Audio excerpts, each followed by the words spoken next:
네, 오늘도 이 시간 각자 하실 일들이 많이 있으실 텐데 이 시간을 이렇게 할애하셔서 참가해 주시면 진심으로 감사드립니다.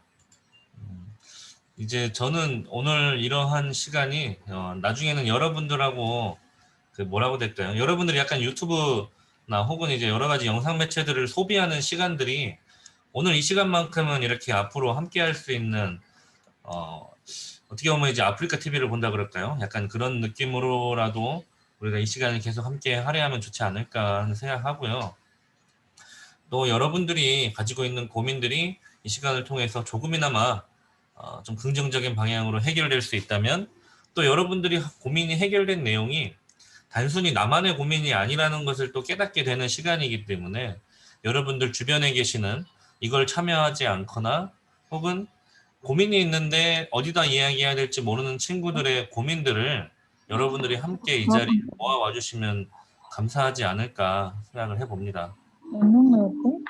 네, 그리고 각 현장에서 이제 나름의 학생들과 또 교류하고 있는 여러분들도 계신데 여러분들이 그 친구들에게 또 이 내용, 일본에 되어진 내용들을 또 깔끔하게 좀 전달해 볼 수 있는 여러분들이 되시면 또 좋지 않을까 생각해 보게 됩니다.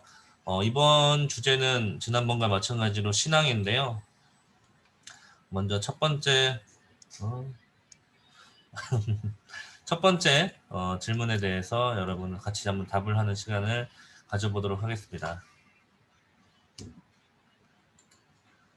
네, 사실 첫 번째 질문부터 어마어마한 질문이 좀 나왔습니다.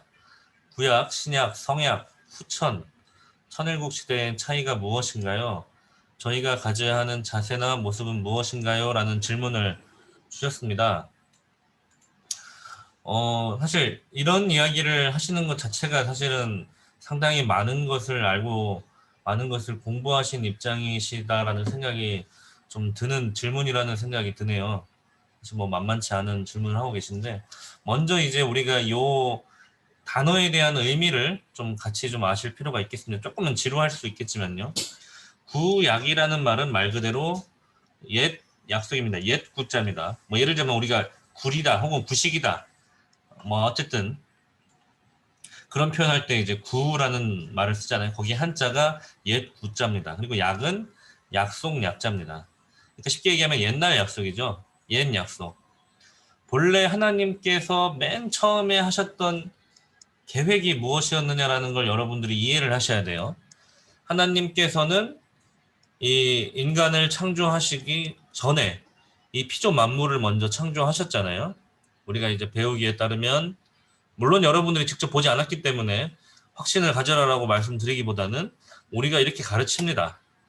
하나님은 우주를 창조하시고 처음에 어때요? 빛과 어둠, 아랫궁창, 윗궁창, 그 다음에 이제 뭐 피조 만물을 창조하신 이후에 마지막에 인간을 창조하시고 하루 쉬셨다. 그게 이제 우리가 얘기하는 첫 창조의 7일이죠. 그 이후에 하늘 부모님께서 태어난 아담과 해와를 보면서 말씀하시기를 이제 너희는 3대 축복을 이루어라 라고 하시면서 몸 마음의 통일을 이루고 가정을 완성하고 이 피조 만물을 다스려라 하시는 말씀을 통해 하나님이 목표가 뭐였냐? 인간들이 이 피조 만물을 다스리는 모습, 그 다스리는 그 순간을 함께 하시면서 기쁘시고 싶었던 하나님이에요.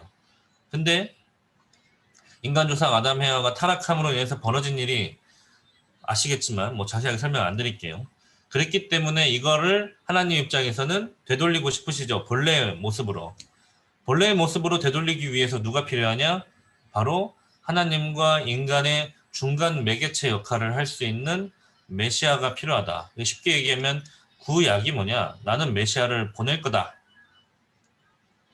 너희 인간들을 사랑하기 때문에 나는 메시아를 보내겠다는 그 약속이 구약이죠. 그래서 구약은 선지자들에 의해서 계속 내려온 전달되어진 구약 성경이라고 하는 게 있고요. 그래서 이 구약이 신약으로 넘어가는 순간이 언제예요? 바로 예수님이 오셨을 때죠. 무슨 말이냐? 예수님을 보내겠다는 약속을 한 것이 구약입니다. 그것이 예수님이다가 아니라 메시아를 보내겠다. 그래서 이제 메시아를 보낸다라고 하신 그 약속이 구약이었고, 그 구약이 이루어지는 때가, 아니 구약의 내용이 이제 신약으로 넘어가는 때가 바로 예수님 오시고 나서 예수님께서 공생의 노정을 걸으신 그 3년간의 기록이 신약 성경이죠. 그리고 성약, 신은 신약이라고 하는 거는 새로운 신자입니다. 새로운 약속. 이제 예수님 보낸다고 했는데 보내는 걸로 끝이 아니잖아요. 예수님께서 이루셔야 될 세상, 예수님께서 말씀을 전파하시면서 제자들을 이끄시고 이제 최후에는 로마로 가서 전 세계로 퍼뜨리셨어야 되는 책임이 있으셨는데 안타깝게도 십자가에 매달려 돌아가시는 그 모습이 이제 신약의 어떻게 보면 신약의 내용들이고 이제 그 이후에 제자들이 써내려간 역사들이 담겨 있는 게 신약이죠. 그래서 보시면 아시겠지만 모세오경이라든지 그거는 이제 갑자기 제가 떠들어놓고 갑자기 기억이 안 나네요. 어쨌든 신약에 나오게 되면 보면은 여러분들 그 모세오경은 구약이고요. 신약에서는 이제 제자들의 갑자기 내 기억이 안 나네요. 4명의 제자들이 쓴 부분이 있는데 어쨌든 그런 이제 내용들이 담겨 있는 것이고 마지막에 이제 요한 계시록으로서 이제 계시를 주시기를 이제 다시 오마하신 예수님의 어떻게 언제 어떻게 오시는지에 대한 내용으로 마무리가 됩니다. 성약은 무엇이냐? 그 모든 약속이 이루어지는 이룰성자입니다. 이룰성. 약속이 이루어지는 시대, 그게 성약 시대죠. 그 약속이 무엇이었느냐? 다시 오마하신 그 예수님의 다시 오시고 예수님이 원래 뭘 해야 돼요? 복귀해야 되잖아요. 원래대로. 근데 그 약속을 못 이뤘잖아요. 그렇기 때문에 그 약속을 이루기 위한 것. 예수님께서 다시 오마하시고 어린 양 잔치를 하시겠다라고 했던 그 약속이 이루어지는 때가 성약 시대죠. 이제 뭐 연도로 따지자면은 우리는 성약 시대를 1993년으로 이야기하고 있는데요. 뭐 너무 자세한 이야기하면 좀 지루하니까 교육도 교육이지만 좀 넘어가서 이야기하자면 후천이라고 하는 말씀을 쓰신 거는 아마 그걸 아시는 것 같아요. 2004년 5월 5일 날 있었던 쌍합 십승일. 그 쌍합 십승일은 선주권의 그러니까 악주권의 선천 시대가 끝나고 이제 선주권의 후천 시대가 열린다라고 말씀하신 아버님의 그 선포가 2004년 5월 5일 날 있었습니다. 그렇게 선포하실 수 있었던 배경은 여러분 아시겠지만 축복가정이 3가정, 36가정, 72가정, 124가정, 430가정, 37가정, 1800가정, 이제 6000가정, 6500가정, 3만 36만, 이제 뭐 4천만, 360만, 4천만, 또 이제 4억상 1차, 2차, 3차, 4차, 5차, 6차, 7차. 참 부모님께서 그렇게 축복을 해 나오시는 동안에 이제 어느덧 인류의 반 이상이 축복 가정이 되었던 그때에 이제 뭐 어떤 뭐 하나의 또 조건 섭리입니다. 이 내용에 대해서 실제로 그러느냐라고 한다면 뭐 역사적 사실로 봤을 때 영계를 동원해서 사업상을 맞추시기도 했었던 내용들이 있는데 다르게 바라보면은 물론 이제 말도 안 되는 순식간에 사업을 어떻게 준비할 수 있겠냐마는 이제 하늘편과 사탄편의 어떤 영적인 싸움을 해 나가는 와중에 조건적으로나마 우리가 사업상을 만들어서 지금 사탄으로 하여금 이러다가 정말 내가 지겠구나라고 하는 생각을 할 수 있게끔 만드신 내용입니다. 그래서 아버님께서 과거에 이렇게 말씀하신 적이 있습니다. 루시엘까지도 내가 굴복시켰다. 사탄의 잔당까지도 내가 다 처리했다. 라고 말씀하신 아버님의 말씀이 있으셨던 그 토대 위에서 이제는 더 이상 악주권의 시대가 아니다. 악주권의 시대가 뭐예요? 사탄이 주도권을 가지고 있는 시대지만 2004년 5월 5일 지금부터는 주도권이 누구한테 있냐? 하나님한테 있다. 그걸 얘기하시는 건데 이 시대 구분할 때는 이 선천시대와 후천시대의 구분을 별도로 하지 여기에다 같이 끼워서 하지는 않는다는 점을 좀 아시면 좋을 것 같고 구약, 신약, 성약, 천일국 시대라고 보통 우리는 구분을 합니다. 천일국에 대해서도 좀 자세한 이야기보다는 간단하게 좀 잘라서 말씀을 드리자면은 성약 시대는 우리가 시의 시대라고 이야기를 합니다. 쉽게 얘기하면 모심의 시대라고 이야기를 하고요. 구약은 우리가 오시는 메시아를 기다리는 저희가 가져야 될 자세나 모습이 무엇이냐라고 했기 때문에 구약 시대는 뭐예요? 우리가 예수님이 어디서 오시는지 기다려야 되는 구약 시대의 사람들이 입장에 있는 것이고 그래서 보면 아시겠지만 동방박사 같은 사람들이 예수님 태어난 곳을 찾아갔던 그 이유도 분명히 메시아가 오실 것으로 기대하고 알고 있고 기다리고 있기 때문에 이제 계속 찾아다녔던 사람들인 거죠. 그러면 신약은 무엇이에요? 그 예수님의 그 약속이 이루어질 수 있게 예수님과 함께 해야 되는 그 시대적 책임이 있었던 거죠. 그러면 성약은 무엇이냐? 그 약속이 이루어진다라고 했기 때문에 그러면은 이제 기독교인의 입장에서는 다시 오시는 재림 예수님이 어디에 계시고 그리고 다시 오마 하신 예수님이 어린 양 잔치를 어떻게 하실지 내가 그걸 어떻게 함께 할 수 있을지를 함께 해야 되는 그 시대적 책임이 있죠. 그리고 그 메시아가 함께 펼쳐나가고 있는 그 섭리에 대해서 그 섭리가 완성될 수 있게 그 본래 하나님께서 이루고자 했던 에덴 동산을 같이 이뤄 나갈 수 있도록 그 일을 협조하는 메시아 일을 함께 돕는 그것이 저희가 가져야 되는 자세나 모습이었기 때문에 아마 여기 계신 분들은 1993년 이전에 태어나신 분들은 거의 없으실 텐데 이제 그 이전의 성약 시대가 선포되고 나서 우리 선배님들의 신앙의 그 역사를 보시게 되면 아실 겁니다.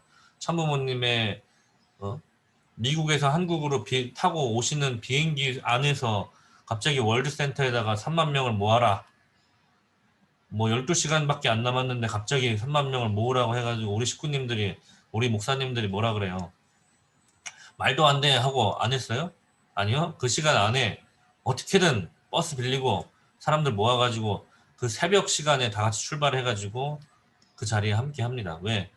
우리가 만약에 메시아가 오신다라고 한다면 그 메시아가 해야 될 일들을 우리가 어떻게 하나하나 다 이해를 하겠어요.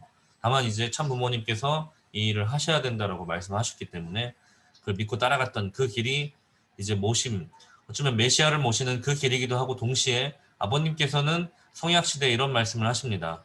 양심이 참부모 참스승 참주인이다.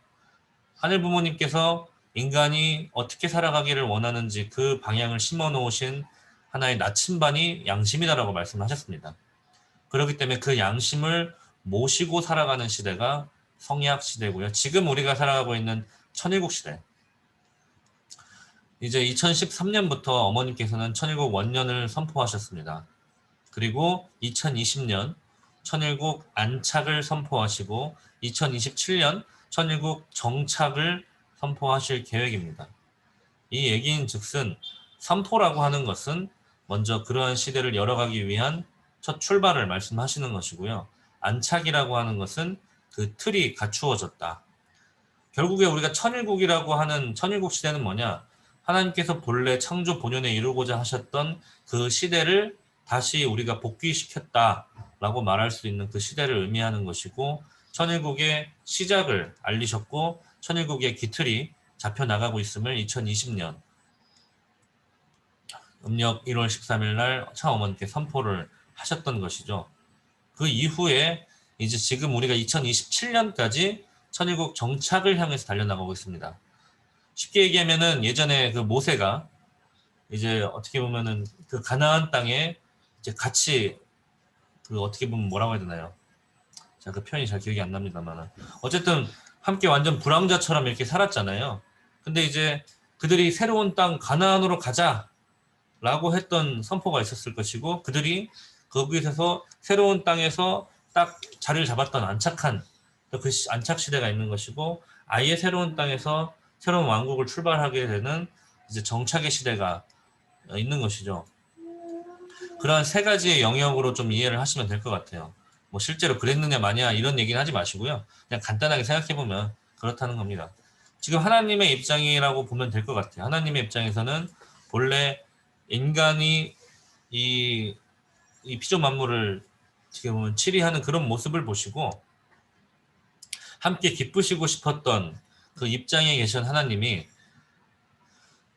임재하실 수 있는 조건이 갖춰진 인간들이 없었기 때문에 하나님은 이 땅 위에 발붙일 곳이 없었다. 그걸 거꾸로 얘기해서 하나님이 구속되었다라고 우리가 알 수 있는 내용인데 그 구속되어 있는 구속되어 있는 하나님을 해방 석방시켜 드리는 그 길이 거꾸로 얘기하면 천일국을 만들어 나가는 길이고 하나님이 함께 할 수 있는 나라를 세우는 그 길이 바로 비로소 우리가 매일같이 그 가정명세 8절에 보게 되면 우리가 지상천국과 천상천국을 해방 석방시켜야겠다라고 하는 계속 결의를 하고 있는 내용이 바로 그 내용이다 라고 이해를 하시면 좋겠습니다.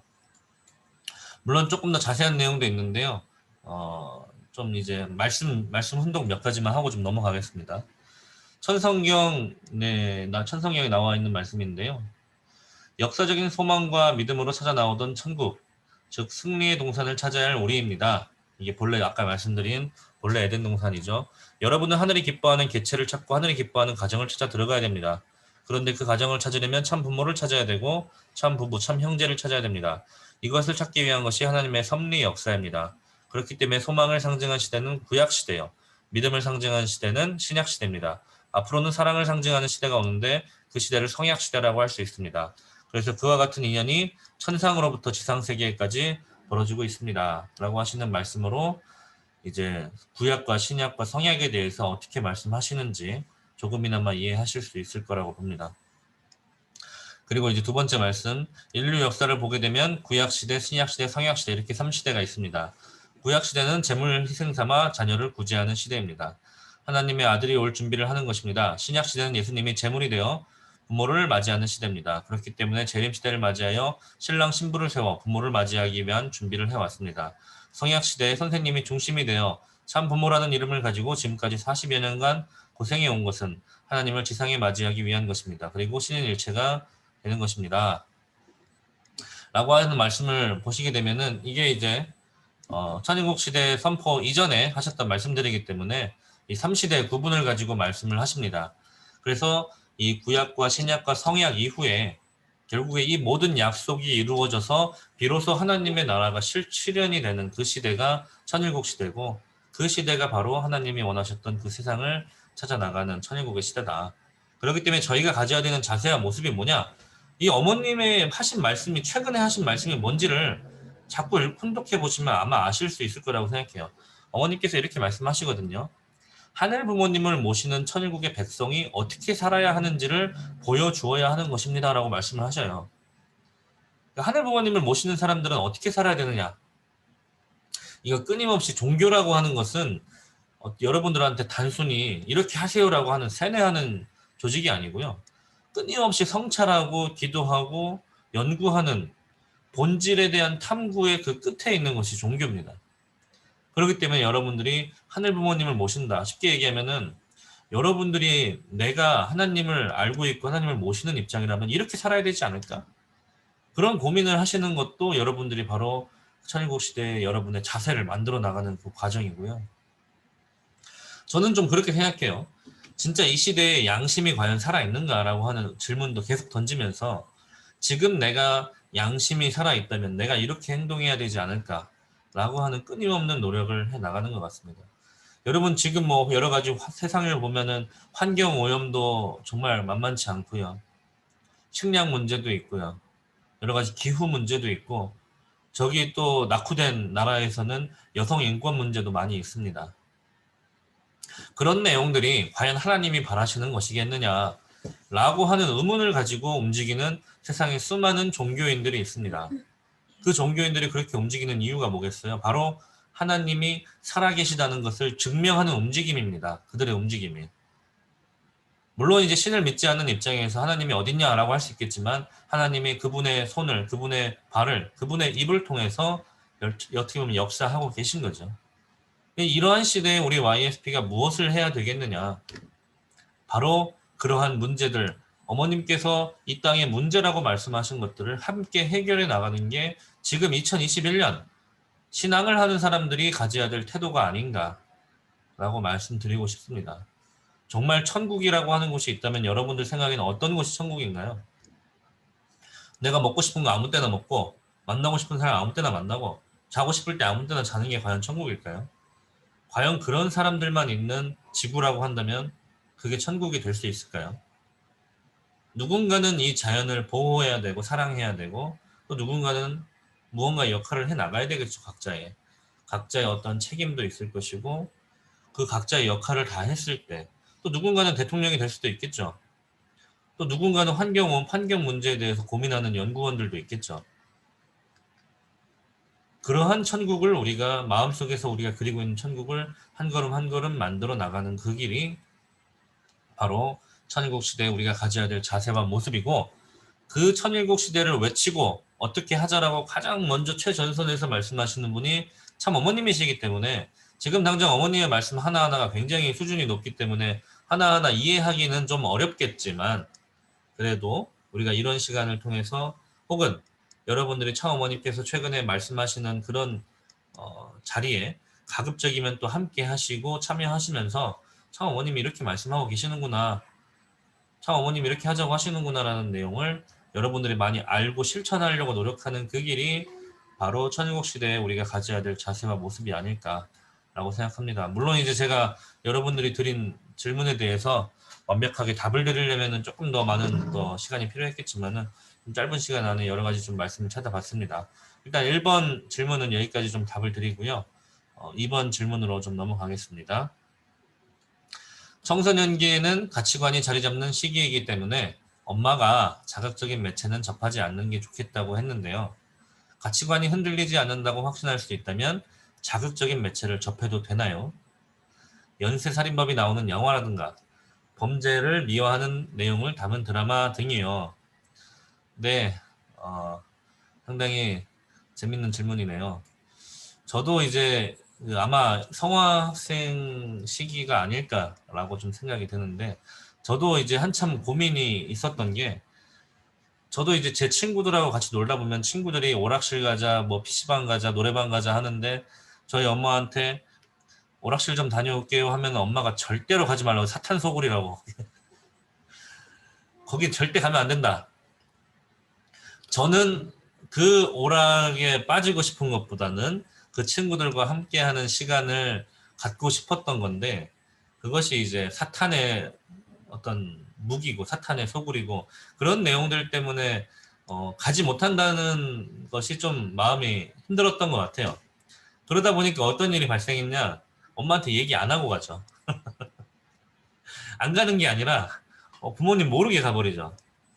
아마 지금 많은 2세들도 아마 그럴 거예요. 왜?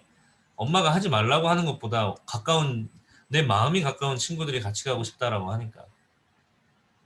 아마 지금 그 연쇄살인범이 나오는 영화에 대한 이야기를 친구들이 다 나누고 있을 것이고, 범죄를 미화하는 내용을 담은 드라마를 아마 그 친구의 어쩌면 친구들이 이런 이야기를 같이 나누고 있기 때문에 이런 고민이 들지 않을까. 자기가 속해 있는 친구의 그룹이나 혹은 이제 여러 가지 대화 나누고 있는 소속되어 있는 하나의 동아리 같은 내용들이 가지고 있는 가치관, 사상이라고 하는 것들이 같이 이제 묻어지게 되는 것 같아요.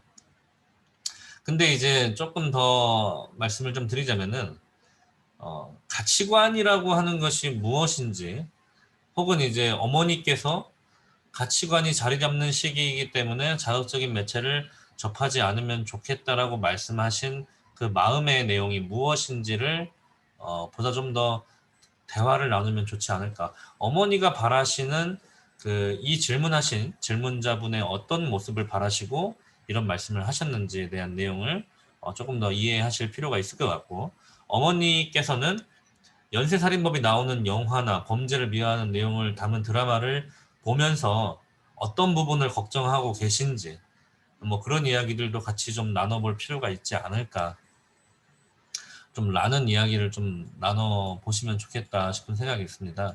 먼저 가치관에 대한 이야기를 좀 이제 말씀에서 한 구절 좀 가져와서 이야기를 나누자면요. 하나님의 말씀은 모든 진리의 근본이며 따라서 절대 진리입니다. 또 통일된 진리입니다. 인간의 타락으로 인해 하나님을 잃어버림으로써 절대 가치와 절대 진리를 상실하였고, 통일된 가치와 통일된 진리를 잃어버렸습니다. 절대 가치와 절대 진리에서 절대 가치관이 세워집니다. 관은 관점이요, 견해요, 이론입니다. 따라서 오늘의 세계적 혼란을 수습할 방안은 절대 가치관을 확립하는 것입니다. 여러분들의 부모님께서 이 길까지 걸어오시는데 참 많은 역사가 있었습니다. 여러분을 낳으시기까지도 최소한 여러분들의 지금의 나이가 뭐 15년 이상 되었다라고 한다면, 여러분들 낳고서도 15년 이상의 이 길을 걸어오시면서 이 길에 대해서 혹은 이 길을 인도하신 참부모님의 뒤를 따라오면서 여기서 말씀하시는 절대 가치, 절대 진리에 대해서도 많이 고민하시고 연구하시고요.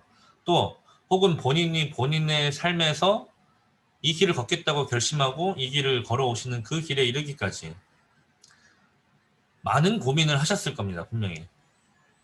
제가 예전에 어떤 그 권사님을 한번 만났는데 이제 한번 인터뷰를 한 적이 있어요. 이제 권사님하고 어떤 인터뷰를 했냐면은 왜 통일교에 들어왔어요? 라고 하는 이제 질문을 했어요. 그때 일본 선교사님이셨는데 그러니까 왜 축복받았어요? 왜 이제 뭐 자유로운 연애도 할 수 있고 내 마음대로 살 수 있는데 사실 통일교에 들어왔다라는 게 내 인생이 더 편해지는 길은 아닌 것 같잖아요. 지금 보시면은 연애도 못하고 술도 못 먹고 담배도 못 피고 하지 말라는 건 잔뜩 있는 것 같은데 왜 이 길을 걸었냐? 그러니까 이제 그 권사님이 하는 말이 그래요. 아, 해볼 거 다 해봐서 아쉬운 게 없어서 왔어 하더라고요. 다르게 얘기하면 쉽게 얘기하면은 해볼 거 다 해보고 나서 라고 하시는 말씀에 대해서 여러분들이 좀 불편하게 들리실 수도 있겠지만 그러한 해볼 거 다 해보고 나니까 오히려 지금 이 길이 맞다라고 생각하시게 된 과정이지 않을까 생각을 해보게 됩니다. 이 길을 확신을 가지는 데 있어서 그 많은 경험을 통해서 느끼게 된 것이 그래 뭐 나도 이제 이래저래 많이 내가 어떻게 살아야 될까 내가 어떻게 살면 행복할까 그런 고민을 하던 끝에 통일교를 만나게 되고 아 내가 정말 원했던 이 행복의 길이 여기에 있었구나라는 걸 깨달았기 때문에 그 과정을 밟아오신 선배님이 아니셨을까라고 생각을 해보게 됩니다. 여기서의 관입니다. 관. 그렇기 때문에 그 길을 걸어오시면서 관이라고 하는 게 생깁니다. 세상을 바라보는 여러 가지 이제 역사에 대한 역사를 바라보는 역사관이 여러 가지가 있잖아요. 네, 그런 것처럼 지금의 역사를 바라보는 관 중에 섭리사관이라고 하는 게 있고 우리가 이 주장하는 통일사관이라고 하는 게 있는 것처럼 지금의 이 문제를 어떻게 바라볼 것이냐라고 하는 그 관, 또 혹은 이제 뭐 나에게 있어서 친구란 무엇인가라고 했을 때, 아, 나 친구? 그냥 내가 놀고 싶을 때 같이 연락해서 놀 수 있는 사람이 친구야. 라고 한다면 내가 친구에 대해서 같이 가지고 있는 가치관이 그런 거죠. 그런 것처럼 이제 가치관이라고 하는 거는 어느 하나에서 끝나는 것이 아니라 아버님 말씀에 의하자면 개인관, 가정관, 뭐 이렇게 이르기까지 우주관까지 그 모든 관을 내가 만들어 놨다. 여러분들은 배우기만 하면 된다. 그렇게 말씀하신 적도 있는 것처럼 가치관이라고 하는 게 하나로 끝날 이야기는 아닙니다. 물론. 네, 그렇지만 여기에서 말씀하시는 가치관이 자리 잡는 시기다라고 하는 것은 여러분들이 지금 청소년기에 그 여러분들은 이제 무엇이 옳은지 무엇을 향해 나아가야 되는지를 정하는 그 시기에 있기 때문에 그것을 바로 가치관 혼돈의 시기라고 여러분들이 청소년의 시기를 표현하고 이제 대학교에 들어가면서부터 이제 그쯤에 되는 청년 대학생 시기가 이제 가치관 확립의 시기로서 이제 교육부에서도 그렇게 지정하고 교육을 하고 있습니다. 쉽게 얘기하면 내 삶의 진로, 내 삶의 방향성을 정하는 그 시기에 정말 치열한 고민을 같이 해봐야 되지 않을까라고 말씀하시는 어머님의 말씀이신 것 같고 이 가치관을 이제 확립해 나가는 그 시기에 가치관이 흔들리지 않는다는 확신 사실 그거는 이제 가치관이 흔들리지 않는다는 확신이라기보다는 보다 더 친구들과 함께 하고 싶은 마음인 것 같아요. 또 다르게 얘기하자면 이 질문하신 분이 가지고 있는 가치관이 도대체 무엇인가요? 저는 이제 사실은 우리가 그런 이야기를 좀 더 해봐야 되지 않을까 싶습니다. 정말 우리가 이야기하고 있는 이 통일가에서 이야기하고 있는 하나님이 어떤 분이시고 참부모님이 어떤 분이시고 그래서 내가 누구고 그래서 내가 하나님의 꿈, 하나님의 뜻을 이루기 위해서 이렇게 살려고 합니다라고 하는 그런 이제 나의 개인의 어떤 책임, 개인의 사명에 대한 가치관이 확실하시다면은 뭐 이런 내용들은 문제가 안 될 거라고 봐요. 뭐 어떤 연쇄살인범이 나오는 영화를 보더라도 연쇄살인범 한번 해볼까? 뭐 이런 생각 하시지 않을 거 아니에요? 다만 이제 그런 내용을 보면서 아 이런 내용들이 세상에 어떤 영향을 미치고 있는 것 같고 내가 보기에는 이런 영화보다는 좀 더 아름다운 영화를 만들어 보고 싶다라고 하는 생각을 가지실 수도 있을 어쩌면 그런 이제 세상을 조금 더 바라볼 수 있는 한 걸음 떨어져서 바라볼 수 있는 그 객관적 가치관이라고 하는 것이 존재하기에는 혹시나 이 질문하신 분이 아직 성화학생의 단계라고 하신다면 당장 그런 확답을 하기에는 좀 어렵지 않을까라는 생각이 좀 들고 물론 이제 보시게 되면 사실은 저는 최근에 충격을 좀 많이 받은 게 무슨 새 커플이 나와가지고 뭐 서로 이제 파트너를 바꿔서 연애하는 뭐 그런 예능이 나왔더라고요. 저는 이제 이게 대한민국이 이제 미쳐 돌아가는구나라는 생각이 좀 들더라고요. 근데 이게 이렇게 생각하는 게 저만이 아니에요. 통일교인이라서 이렇게 생각하는 게 아니에요. 여러분들 한번 마음에 손을 얹고 생각해 보세요. 그걸 보면서. 이미 세상에서도 그 예능을 보면서 이제 대한민국이 미쳤다라고 이야기하시는 분들도 굉장히 많습니다. 근데 중요한 거는 그것이 그냥 다른 사람들이 미쳤다니까 미쳤나 보다. 혹은 이제 마치 우리가 네이버 뉴스에서 막 뉴스를 보고 첫 댓글이 아이고 문재인이 대통령이 되더니 미쳤네 막 이런 댓글들 가끔 막 보이잖아요. 그럼 보면은 그냥 그런가 보다라고 생각하고 있는 시기에 있다면 어쩌면 아직은 우리가 가치관을 확립해 나가야 되는 그 시기에 아직 있지 않는가. 내 스스로가 이 뉴스에 대해서 혹은 이러한 사회적 분위기에 대해서 스스로 판단하기보다는 다른 사람들의 평가에 의해서 다른 사람들의 생각에 의해서 내 생각이 좌지우지 되고 있다라고 한다면 그것이 어쩌면 이제 가치관을 확립해 나가는 시기에 있는 분인 것 같다라는 말씀을 드리고 싶고요. 여기 질문하신 어머니께서 그런 이제 영화나 드라마를 보게끔 허락하시지 않으면 어려운 입장에 있으신 분인 것 같기 때문에 이런 허락을 받으시기 위해서라고 말씀을 굳이 드리자면 이 질문하시는 분의 그 어머니께서 바라시는 그 가치관의 형성의 과정을 여러분들도 가져가시기 위해서 때로는 이제 원리 공부도 혹은 참모모님의 생애 공부도 아니면 여러분들의 부모님이 걸어오신 그 길이 어떤 길이었는지 당장 그 질문하신 어머니께서 어떤 삶을 살아오셨는지에 대한 이야기부터 들어보면 좋지 않을까 싶어요. 어쩌면 그 안에 부모가 자식한테 이랬으면 좋겠다라고 하는 것은 세상에 어떤 부모가 자식한테 안 좋은 거를 주려고 할 것이고 세상에 어떤 스승이 자기 제자한테 안 좋은 길을 안내해 주려고 하겠어요. 여러분들의 부모님이 여러분들한테 이랬으면 좋겠다라고 이야기할 때는 그 길이 지금 당장 여러분들이 보기에는 좋은 길이라고 안 보이실지 몰라도 부모님이 보시기에는 예를 들자면 그거죠. 당장 여러분들이 보시기에는 당장 건너가야 되기 때문에 막 건너가려고 뛰어가고 있는데 알고 보니까 지금 빨간불이었던 거죠.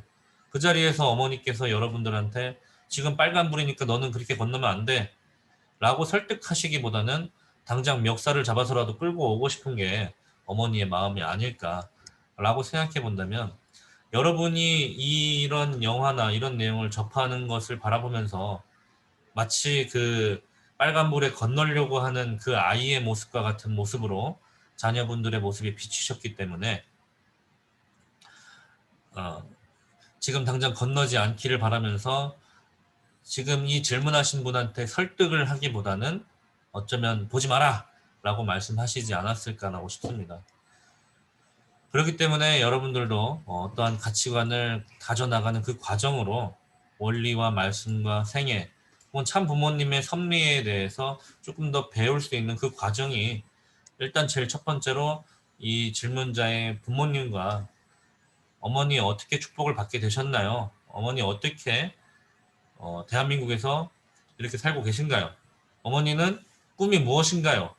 어머니는 왜 통일교를 다니시나요? 라고 하는 질문들을 통해서 보다 이런 내용들을 대화를 통해서 해결해 나가시기를 바라는 말씀 전하면서요. 오늘 질문이 좀 여러 개가 있기 때문에 좀 빨리 넘어가도록 하겠습니다. 3번 질문입니다. 성화 청년들이 어떤 경험을 통해서 참부모님의 가치관을 이해할 수 있다고 생각하시나요? 훈독은 알고 있지만 다른 좋은 방법이 있을까 궁금해서요. 사실 훈독이라고 한다면 지난번에 우리 예전에 누구셨지? 잘 기억이 안 나네.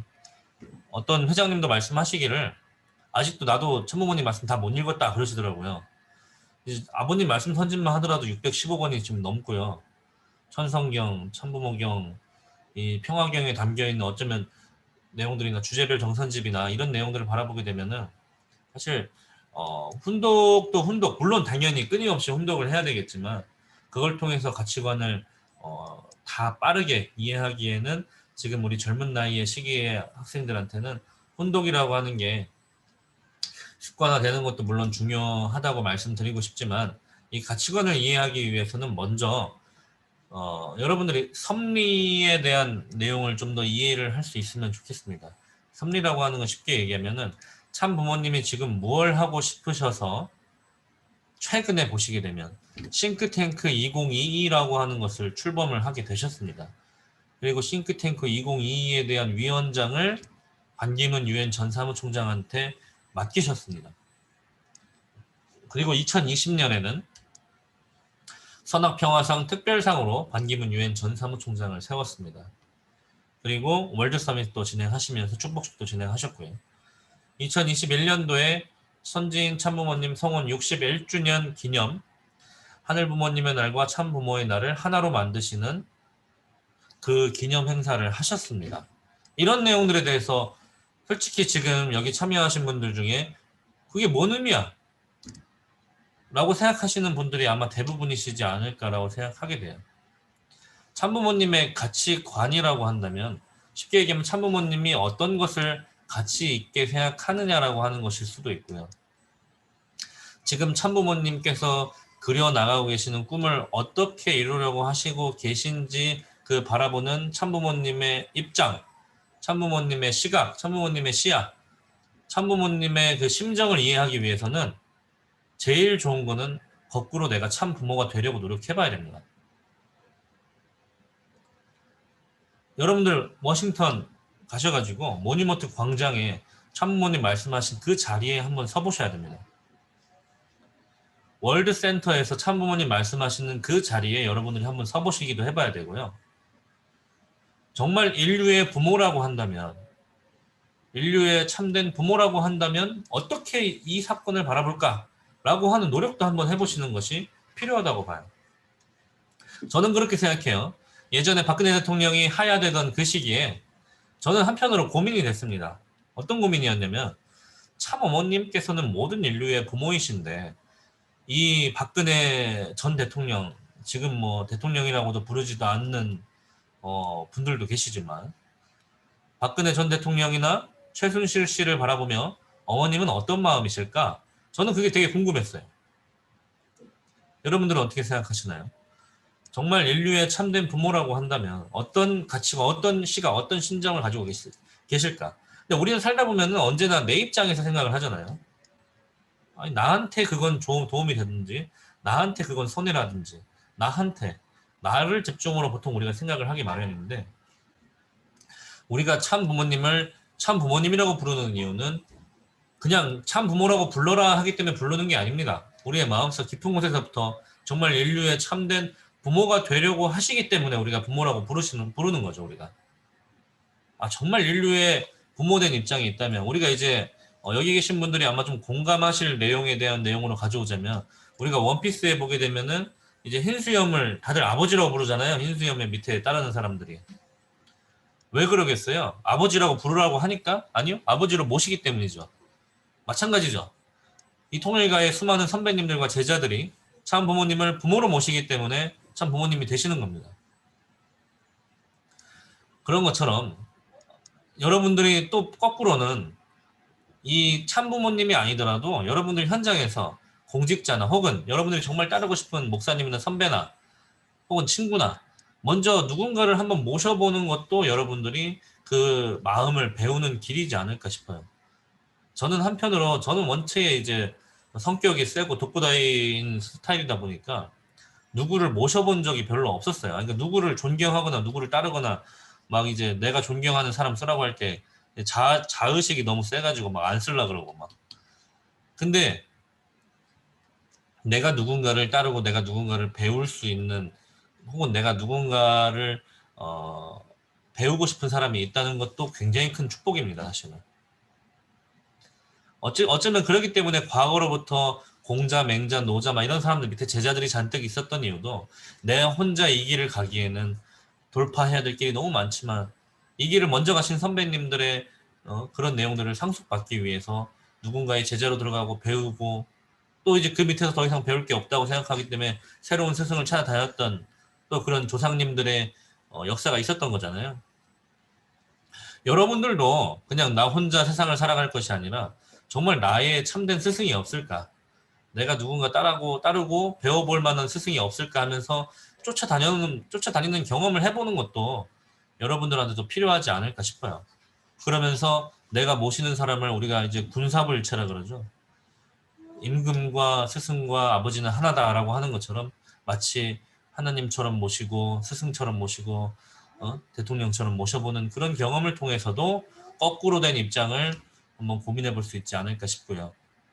또 그 과정을 통해서 여러분들도 한편으로 부모가 되는 연습을 해보는 길, 여러분들이 당장 축복을 받아서 아기를 낳기 전까지 내가 부모가 되기는 물론 어렵겠지만 당장 내가 지금 처해 있는 환경 속에서 학사에 계신 분들은 내가 마치 이 학사생들의 부모의 입장처럼 내가 이 아이들을 위해서 뭔가를 갖다 주고 싶고 뭔가 좋은 경험을 하게 해주고 싶어 하는 그런 마음들로서 자꾸 뭔가를 줄 수도 있고, 혹은 성화교사를 하고 계신 분이라고 한다면 내가 담당하고 있는 성화들에게 내가 정말 참된 부모라고 한다면 어떤 거를 내가 갖다 줄 수 있을까 하는 그런 입장에서 한번 경험을 해보시는 것도 좋을 것 같고, 혹은 그런 입장도 아니라고 한다면 가장 좋은 방법은 전도를 해보는 겁니다. 전도.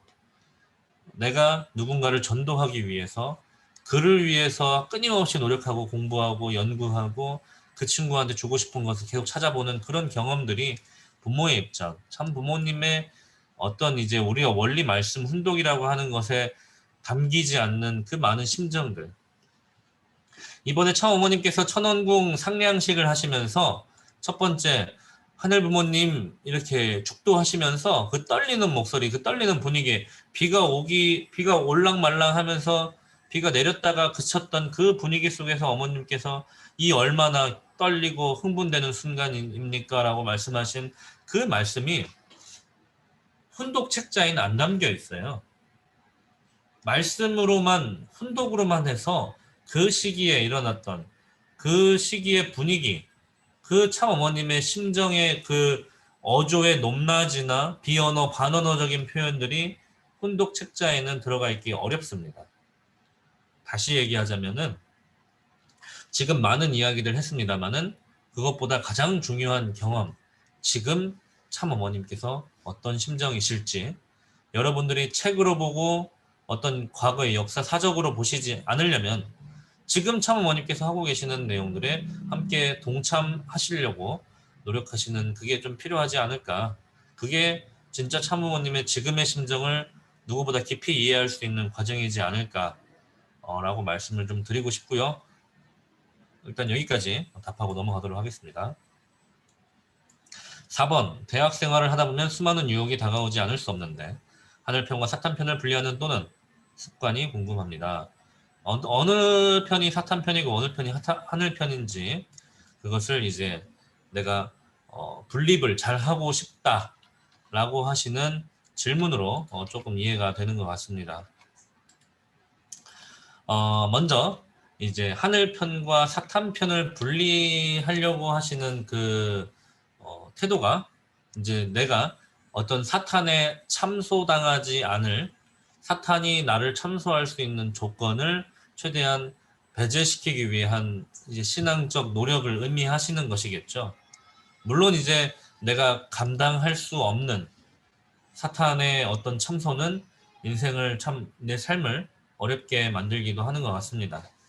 근데 이제 물론 우리가 좀 그런 과정도 물론 중요하지만 또 한편으로 우리가 아까 첫 번째 질문을 통해서 우리가 시대적 부분을 해봤던 내용처럼 또 생각을 해봐야 될 내용이 2004년 5월 5일 하늘부모님께서는 쌍합 10승일을 선포를 하셨습니다. 쌍합 10승일이 의미하는 바는 이 다섯 손가락과 다섯 손가락 이렇게 하셔가지고 넘어가서 이제는 악주권의 선천시대가 끝나고 다 뒤집어졌다. 이제는 선주권의 후천시대가 열렸다라고 말씀하시면서 주도권이 하늘에 있음을 말씀하시기도 하셨습니다. 그 내용을 통해 말씀드리고 싶은 내용은 무엇이냐? 도대체 우리가 하늘편이라고 이야기 나누는 구분하는 이유는 무엇이고 사탄편이라고 분립하는 이유는 무엇인가? 라고 하는 본질적인 의문을 좀 가지게 되는 것 같고요. 조금 이제 제가 좀 개인적으로 과감하게 좀 한마디 좀 말씀을 드리고 싶은 게 있다면은 이 분립하는 내용은 우리가 탕감 시대에 가져야 될 법칙이다. 지금은 천일국 시대인데 아직까지도 탕감 시대 법칙으로 세상을 고민하시며 살아가시는 것이 때로는 부작용도 있다라는 말씀을 좀 드리고 싶습니다. 그 내용 중에 하나가 뭐냐면은, 물론 이제 이 선배님들께서 이 길을 걸어오시면서 이 탕감 시대를 아버님과 함께 이 탕감 시대, 참부모님과 함께 이 탕감 시대를 걸어오셨기 때문에 그 가운데 열심히 막 습관 들이셨죠. 새로운 공간을 들어갈 때는 왼발이 아니라 오른발로 무조건 들어가야 된다. 뭐 그런 내용이라든지, 항상 오른손이 오른손이다. 오른손이 옳은 거라고 말씀하시면서 오른편이다, 왼편이다 라고 구분하시면서 하셨던 내용은 사탄과의 싸움에서 승리하시기 위한 조건 섭리적인 내용으로 만들어가기 위해서 루시엘을 굴복시켰던 그런 역사들이 있는 겁니다. 근데 이러한 사탄편과 하늘편을 분립하는 이러한 내용들이 자칫 잘못하면은 우리 내부에 있는 서로 식구들끼리도 서로가 상대를 분립하려고 그래요. 저는 이 내용만큼은 저도 이제 공직을 하면서 어떻게 하면 이 내용을 우리가 떨쳐낼 수 있을까 참 많은 고민을 합니다. 하늘편과 사탄편이라고 하는데 사탄편이 누구예요? 본래 루시엘이죠. 루시엘이 누구예요? 본래 천사였죠.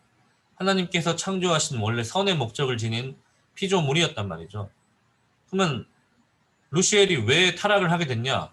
하나님한테 사랑받고 싶어서 천사 세계와 가졌던 위치와 동일한 위치를 가져보고자 하나님한테 어떻게 보면 굉장히 큰, 이제 어떻게 보면은 몸부림을 친 거죠. 나도 사랑해 주세요. 왜 아담 헤아만 사랑하시는 거예요? 저도 좀 사랑해 주세요. 라고 루시엘이 어떻게 보면 아양을 떤 거죠, 하나님한테. 근데 이제 너무 과격하고 과감하게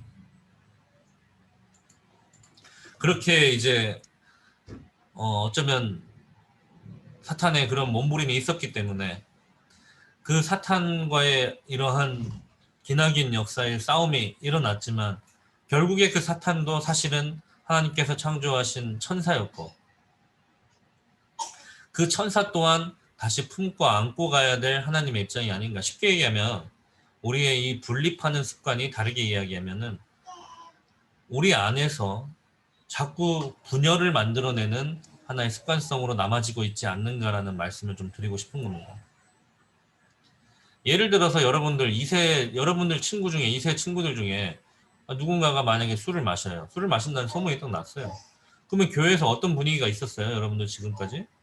아니, 그 친구하고 함께 어울리지 마라. 그 친구가 지금 사탄 편이 되었기 때문에 그 친구를 분립하려고 그러고, 교회 나오면 안 된다 그러고, 친구를. 목사님도 교회 나오지 말라 그러고. 좀 죄송합니다만은 저도 그런 거를 겪어왔던 입장에서 지금 우리가 이 천인국 시대에 이 탕감 시대 법칙을 지금에 와서 적용시키려고 하시진 않아야 되지 않을까. 물론 이제 내가 개인적으로 이제 살아가면서 여러 가지 유혹들을 이겨내기 위한 과정적인 내용으로 이건 좋지 않은 거야 라고 생각하실 수도, 그런 생각하는 기준을 만들기 위해서도 좋겠지만, 아버님께서 말씀하시기를 절대 가치라고 하는 것이 뭐라고 말씀하셨냐? 화합과 통일이라고 말씀하셨습니다. 모든 개체는, 모든 피조물은 하나 되고자 하는 방향으로 가고 싶어 하는 것이 최고의 가치라고 말씀하신 것이 화합하고 통일인데요. 거꾸로 화합과 통일되는, 그러니까 하나 되는 곳에 하나님이 함께 하신다고 하셨고요. 분열하고 갈라지는 곳에 사탄이 함께 한다고 했습니다. 아까 얘기했던 탕감시대 법칙으로 말씀을 드리자면은 우리는 과연 하나 되는 방향으로 가고 있는가? 우리 식구들은, 내 친구들은, 2세들은 지금 하나 되는 방향으로 가고 있나요? 자칫 잘못하면 이러한 분립하는 습관이, 너네들은 다 말씀도 모르고 원리도 모르고 하나님 배신하고 참부모님 배신하는 놈들이고 나 혼자 잘하고 있어. 세상에 나밖에 없어. 나는 외로운 할부모님 나만 위로하고 있어. 라고 하는, 어쩌면 쓸데없는 자부심을 길러내는 이러한 역사가 아니었나라고 제가 질문을 한번 드려보고 싶은 겁니다. 하나님이, 만약에 여러분들 한번 생각해 보세요. 하나님이 그 한 명만 내 옆에 남기를 바라셨을까요? 지금 이 수많은 복귀된 축복가정의 2세, 3세들, 물론 지금은 교회 안 나오고 있지만 그 한 명이라도 더 찾고 싶은, 하나님 하늘부모님의 그 심정을 우리가 이해해야 되지 않을까. 참부모님 말씀엔 이런 말씀도 있습니다. 통일교 전체 통일 식구를 우리 통일가 전체 식구를 희생시켜서라도 전 세계를 복귀하겠다. 그런 말씀은 우리는 또 어떻게 들리나요? 물론 이제 말씀이라고 하는 것은 언제 어디서 누굴 향해 하신 말씀이냐가 중요하지만 참부모님의 말씀 중에 결국에 참부모님의 뜻이 무엇이고 하늘부모님의 목적이 무엇이고 결국에 이 하늘부모님 아래 인류 한 가족을 만들기 위해서 걸어오신 이 길을 봤을 때 지금 우리가 가지고 있는 사고방식이 하나 되는 방향으로 가고 있느냐 아니면 갈라지는 방향으로 가고 있느냐. 정말 안타까운 것이 여러분들 보면 아시겠지만 우리 교회 안에서도 싸움이 얼마나 많은지 모르겠어요. 뭐 누구는 어디 교회 출신이고 누구는 어디 교회 출신이고 교회가 하나 되면서 병합되는 과정 속에서도 출신 교회가 어딘지에 따라 싸우고 있어요. 근데 그런 내용을 보면서 여러분들이 뭐라고 해야 돼요? 아 그래요 뭐 저기 교회 출신은 신앙을 똑바로 안 했으니까 저기 교회 출신은 교회 11조 잘 안 하니까 이렇게 생각해야 돼요? 아니죠. 모르면 알려줘야 되고 이 길이 옳다면 이 길을 전해줘야죠. 그게 전도죠.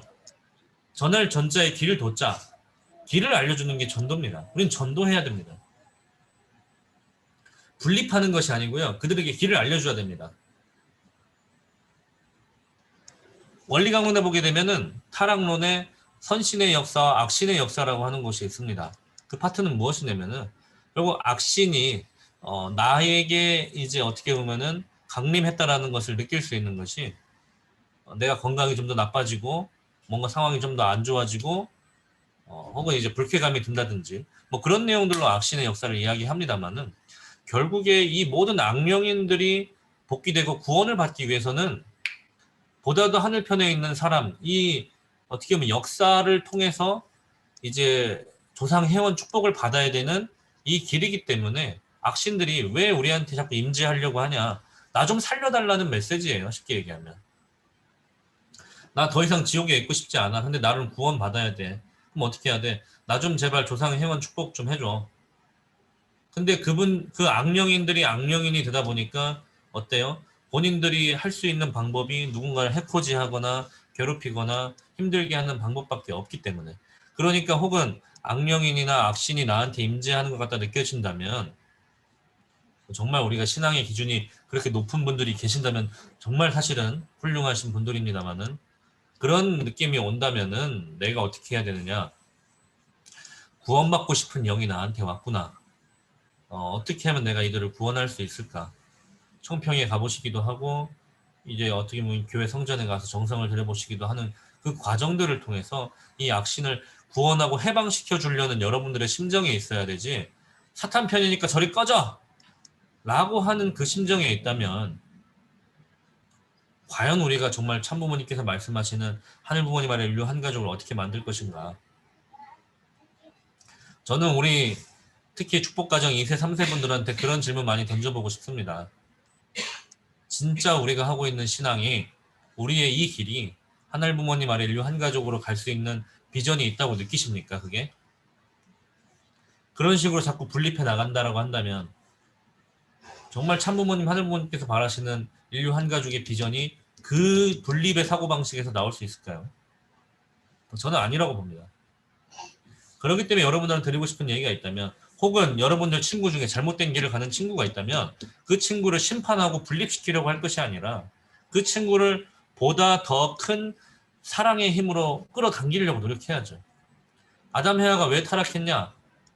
본래 원리 궤도를 걷고 있다가 비원리적인 사랑의 힘이 충돌에 옴으로 인해서 본래 궤도에서 이탈하게 된 상황을 두고 타락이라고 한다고 타락론에서 가르치고 있잖아요. 그러면 그 궤도로 다시 돌아오게 만들 수 있는 힘이 원리의 힘이에요? 아니죠. 비원리적인 사랑의 힘이 때렸다면서요. 그게 더 힘이 세다면서요. 비원리적인 사랑의 힘이 더 센데 어떻게 원리적인 힘으로 데리고 와요? 안 되죠. 쉽게 얘기하면 뭐냐? 더 큰 힘이 어디에 있냐? 그게 바로 사랑의 본체이신 하늘부모님의 사랑의 힘이다. 비원리적인 사랑의 힘에 의해서 튕겨나간 친구들은 더 큰 사랑의 힘으로 당겨오지 않고서는 오로지 사랑이 아니고서는 사람은 변하지 않습니다. 저는 그 얘기를 드리고 싶습니다. 우리의 어쩌면 이 분리라고 하는 내용이 나왔기 때문에 분립이라고 하는 내용을 통해서 내 삶에 어쩌면 이제 찌꺼기를 벗어내기 위한 내 심신을 단련하고 어쩌면 나를 개인적인 수양하기 위한 과정에서 분립하시는 걸지는 몰라도 우리가 선이 무엇이고 악이 무엇인지 본래 사탄이 무엇인지 이런 내용들을 우리가 배우는 이유가 무엇이겠느냐. 결국 하늘 부모님께서도 참 부모님께서도 이 길을 걸어오심에 따라 믿고 또 속으시고 뒤통수 맞으시면서도 걸어왔던 그 길, 영광의 면류관에 나와 있는 참 부모님의 그 심정을 우리가 누구보다 먼저 위로하고 또 어쩌면 그 길을 우리가 함께 걸어야 되지 않을까라고 말씀드리고 싶습니다. 어쨌든 뭐 본질적인 질문은 대학생활 하다 보면 수많은 유혹을 이겨내는 방법에 대한 부분들인 것 같습니다만은 뭐 이제 사실 정확히 어떤 유혹인지 잘 모르겠습니다만은 그 유혹들에 대해서 여러분들 스스로가 자기만의 가치관을 확실하게 확립하는 것이 중요하다고 생각합니다. 예를 들어서요. 예전에 어떤 친구가 저한테 질문을 해요. 대학교를 가면은 다 술 먹으라 그러는데 제가 술을 그 자리에서 안 먹으면 왕따가 되면 어떡하죠? 제가 드리고 싶은 얘기는 술을 먹어라 말아라가 아니라 술을 안 마신다면 내가 왜 안 마시는가? 그것이 확실하게 가치관으로 확립되어 있느냐라는 질문을 하는 겁니다. 예를 들어서 그 친구가 그래요. 저 통일교라서 술 먹으면 안 돼요. 어떤 선배가 와가지고 야 너는 왜 술 안 먹냐? 저 통일교인이라서요. 그러면 그 선배가 뭐라고 생각하겠어요? 통일교인이라서 술을 안 먹는 게 아니죠. 여러분 술을 왜 먹으면 안 됩니까? 그런 내용에 대해서 여러분들 나름의 답이 있으셔야 되지 통일교인인데 술을 먹으면 된다 안 된다. 어떤 마치 하나의 통일교인이 되기 위한 무슨 그 과정 속에 어떤 규칙을 지켜나가시는 그런 개념으로 생각하실 게 아니라요. 아버님께서 왜 술을 먹지 말라고 하셨는지. 쉽게 얘기하면 그러면 성주는 술 아니에요? 뭐 이렇게 얘기할 수도 있잖아요. 누군가는. 누가 그러더라고 진짜로. 성주는 술인데 성주는 되고 왜 소주는 안 됩니까? 뭐 그렇게 얘기하면 뭐라고 할까요?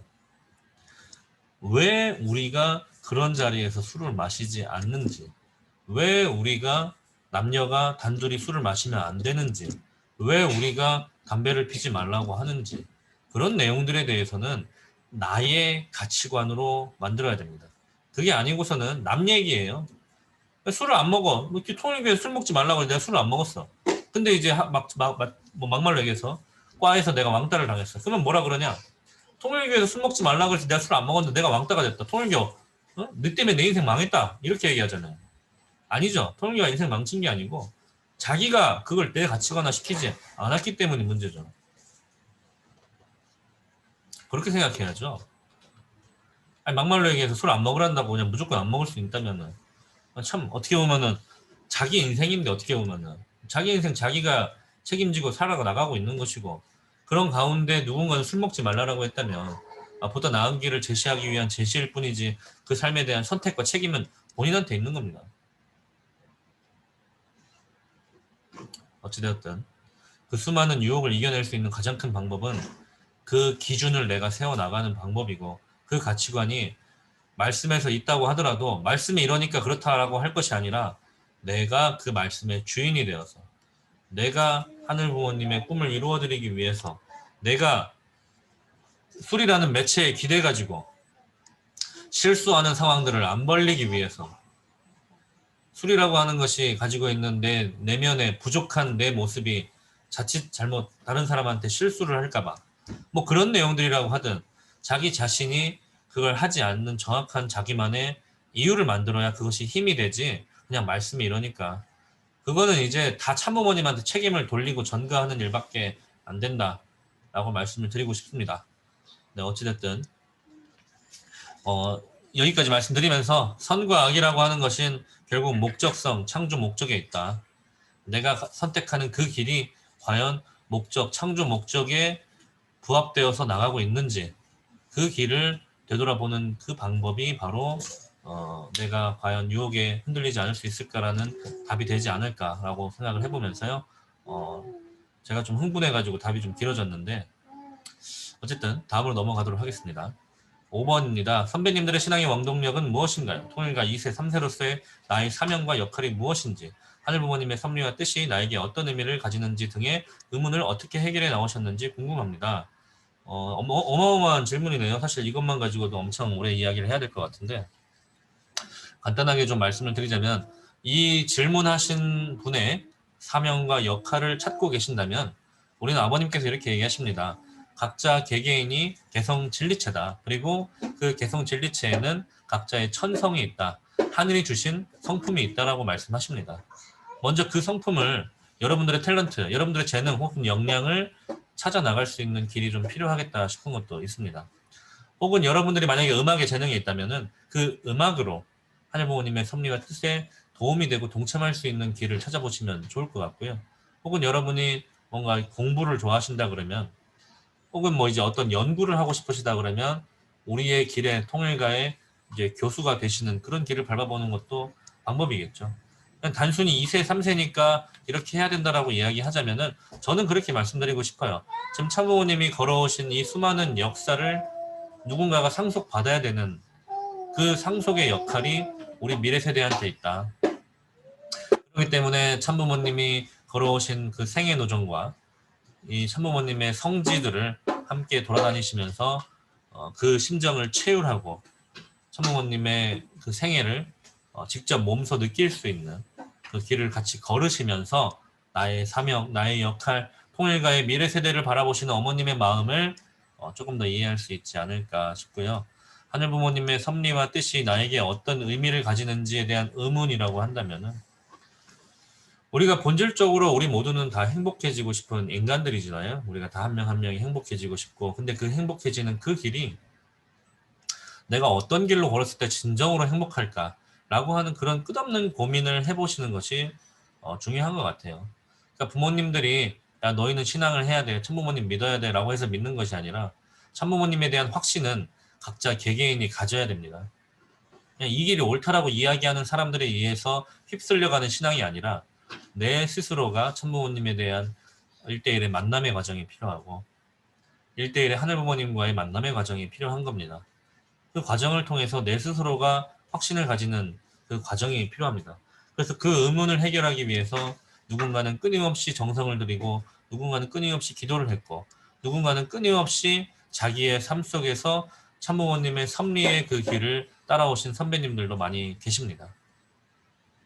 일단 저는 개인적으로 원리와 말씀에 대한 공부를 지속적으로 하면서 그 의문을 많이 해결해 나오려고 노력했던 것 같아요.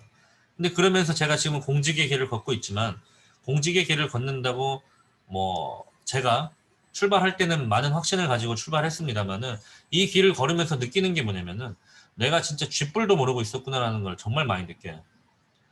참 어머님에 대해서, 참 부모님에 대해서 내가 이제 원리 공부도 좀 했고 생애노정도 좀 이제 강의도 좀 할 줄 아는데 내가 참 부모님에 대해서 좀 아니까 이제 내가 좀 가르치고 다녀야 되겠다라고 생각을 하면서 공직도 결심을 했었는데, 이 길을 걸으면 걸을수록 진짜 내가 쥐뿔도 모르는 인간이라는 것을 많이 깨닫게 되는 것 같습니다.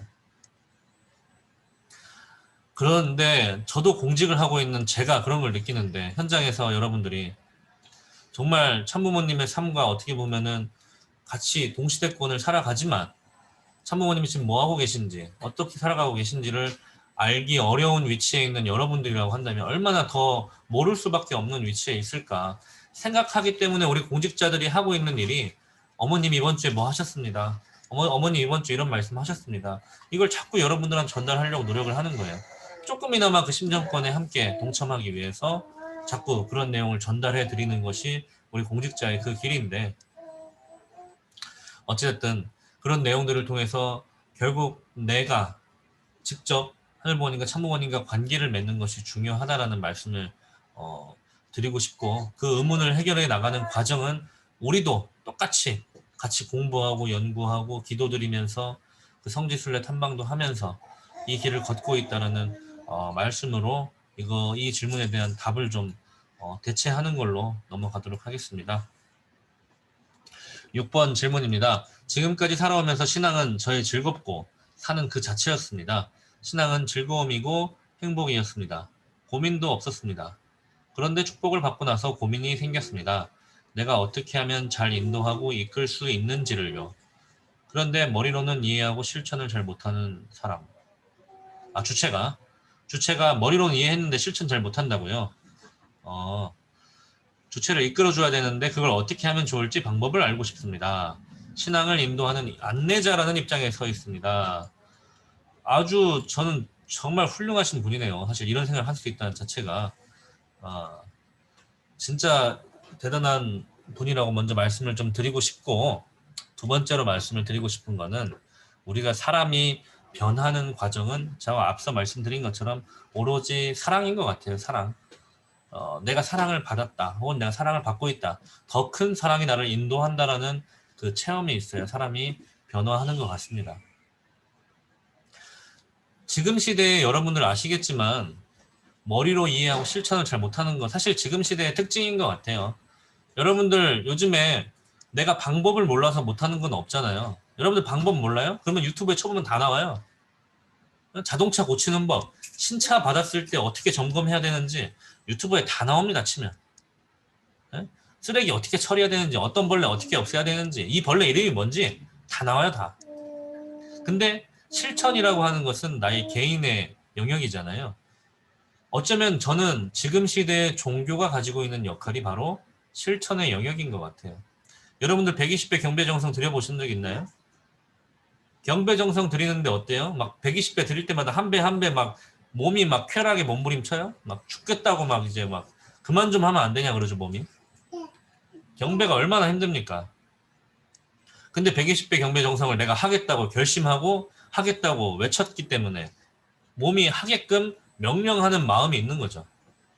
그러니까 쉽게 얘기하면 뭐냐? 몸이 하기 싫어하는 일을 하도록 하는 그 과정이 정성이죠. 쉽게 얘기하면 몸과 마음의 싸움에서 마음이 이기는 경험을 누적시켜 나가는 그 과정이 정성이다 라고 말씀드리고 싶습니다. 그렇기 때문에 지금 시대는 사실은 아는 것 많아도 실천하는 것은 어려운 상황인데 이게 비대칭이 된 것 같아요. 아는 만큼 실천할 수 있는 힘. 뭐 그래서 어떤 책에는 이런 책도 있더라고요. 5초의 법칙이라고. 그래서 내가 딱 하겠다고 얘기한 순간 5초 안에 움직이지 않으면 그건 안 되는 거다. 뭐 이런 것처럼 나를 움직이는 그 힘에 대해서 지금은 굉장히 많은 연구들을 하고 있는 것 같아요. 옛날에는 몰라서 못했기 때문에 알게 되면 어떻게든 했는데 지금 아는 게 너무 많아요. 네. 우리가 뭘 하든지 간에 100%잘 될 수 있는 길만이 있는 건 아니잖아요. 여러분들 뭐 도지코인 사면 다 잘 됩니까? 지금 막 나락가고 있죠. 비트코인 사면 다 잘 됩니까? 다 사실은 인생이 살아가면서 모든 것들이 사실은 100% 완벽하게 완성의 길로 갈 수 있는 길은, 그러니까 완성이라는 표현 안 맞고요. 100% 완벽한 길은 없는 것 같아요. 모든 것이 사실은 내가 원리 공부 아니 내가 토익 공부 딱 시작하면은 1년 안에 내가 토익 합격합니까? 그건 모르는 거죠, 사실은. 그런 것처럼 아는 것이 중요한 게 아니라 어쩌면 또 실천하는 것이 중요한 영역으로 지금은 넘어가고 있는 시기인 것 같은데, 어쨌든 그런 가운데 이 실천을 하는 그 과정이 절대 쉽지 않다라는 이야기를 말씀을 좀 드리고 싶고, 그 주체 되시는 분이 머리로 이해했다는 것만 하더라도 사실은 엄청난 단계에 있는 것 같습니다. 근데 이제 저도 이제 축복을 받고 사는 입장에서 드리고 싶은 얘기는, 어찌됐든 이분이 실천을 하시는 분으로 넘어가는 이 과정 속에서는 저는 이렇게 말씀드리고 싶어요. 참 부모님께서 걸어오신 길이 어떤 길이었냐? 바로 감동과 감화를 통한 자연 굴복의 길을 걸으셨다. 저는 그렇게 이야기하고 싶습니다. 우리 통일가가 자연 굴복이라는 것을 빼놓고 이야기한다면 저는 통일교라고 이야기할 수 없다고 생각해요. 맞고 뒤통수 맞고 배신당하고 혹은 그러한 어려운 길을 걸었을지라도 그 길을 통해서 그 길을 따라온 제자들이 어때요? 감동받고 감화되고, 그래서 내가 참부모님 따라가겠습니다. 참부모님 앞에 눈물로 회개하고 그 길을 걷겠다고 결심했던 선배님들이 있었던 이유, 바로 자연 굴복이었다. 사탄을 힘으로 찍어 누르는 것이 아니라 사탄도 내가 졌다라고 이야기할 수밖에 없는 자연 굴복의 길을 만들어 가기 위해서 걸어오신 것이 하늘 부모님이셨던 것처럼, 특히 남편과 아내의 관계에서는 우리가 자칫 잘못하면, 아니 남편이면 이렇게 해야지, 아니 아내가 당연히 밥 차려줘야 되는 게 국룰 아니야? 막 이렇게 얘기하는 것처럼, 마치 어떤 역할을 수행하기 위한 부부 관계가 79억 인류 중에 한 명, 79억 인류 중에 한 명이 만나서 서로가 같이 맞춰 나가는 그 과정을 마치 어떤 하나의 국룰, 사회적인 분위기, 사회적인 룰 이런 거에만 갖다 끼워 맞추려고 하지 않았으면 좋겠다. 저는 그렇게 말씀을 드리고 싶고요. 남편과 아내의 그 관계 속에서도 자연 굴복이 이루어져야 된다는 말씀을 드리고 싶습니다. 이 신앙생활이 정말 즐거워 보이고 행복한 길이라고 한다면은 그 길을 걷고 계시는 이 질문하신 분을 바라보시는 주체분도 나도 그렇게 행복해지고 싶다라는 마음이 들어야 되지 않을까요? 어쩌면 그게 전도의 가장 핵심 포인트가 아닐까요? 저는 그러니까 이제 이끌어준다라고 했는데 이끌어주는 것도 뭡니까? 전도죠, 전도. 저는 이렇게 생각해요. 전도는 맛집 소개다라고 저는 생각합니다. 맛집 소개는 어때요? 내가 맛있는 걸 먹어봤으면 어때요? 나만 알고 있어요? 아니죠. 누구 알려주고 싶죠. 내가 맛있는 거 먹었으면 갑자기 이제 우리 황주원 씨 저기 황주원 씨한테 연락해가지고 주원아 여기 맛있는 거 있는데 같이 한번 가보자. 야 여기 가면 이게 맛있어 이게 맛있어. 막 내가 먼저 소개해주고 싶잖아요. 그게 이제 전도죠. 통일가의 신앙이 즐겁고 행복하다면 어때요? 야 한번 와봐. 나는 진짜 여기서 행복하다니까. 난 이 길이 정말 나한테 기쁘고 행복해.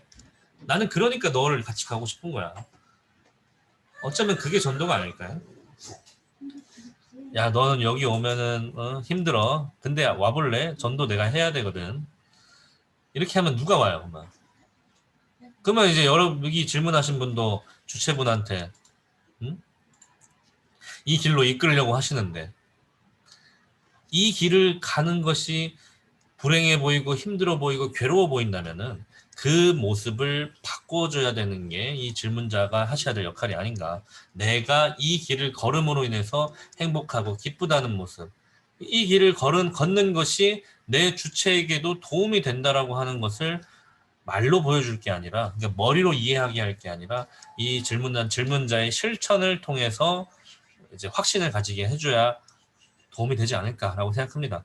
저도 이제 그런 생각이 있었어요. 저는 이제 비록 2015년도에 받은 축복이 깨졌지만 2015년도에 저는 축복을 받고 그때 그 대상한테 이렇게 얘기했어요. 나는 공직하는 게 너무 행복해.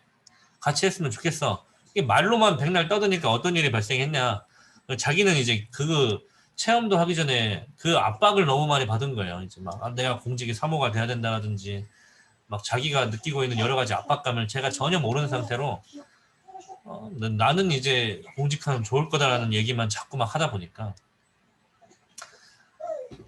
이제 그런 내용들이 거꾸로 압박만 되셨던 것 같아요. 그러니까 이제 괴로워가지고 결국에는 깨자는 선택을 하시면서 도대체 내가 뭘 잘못했길래 축복이 깨졌을까라는 고민을 저도 진짜 많이 고민을 했었거든요. 그때 당시에.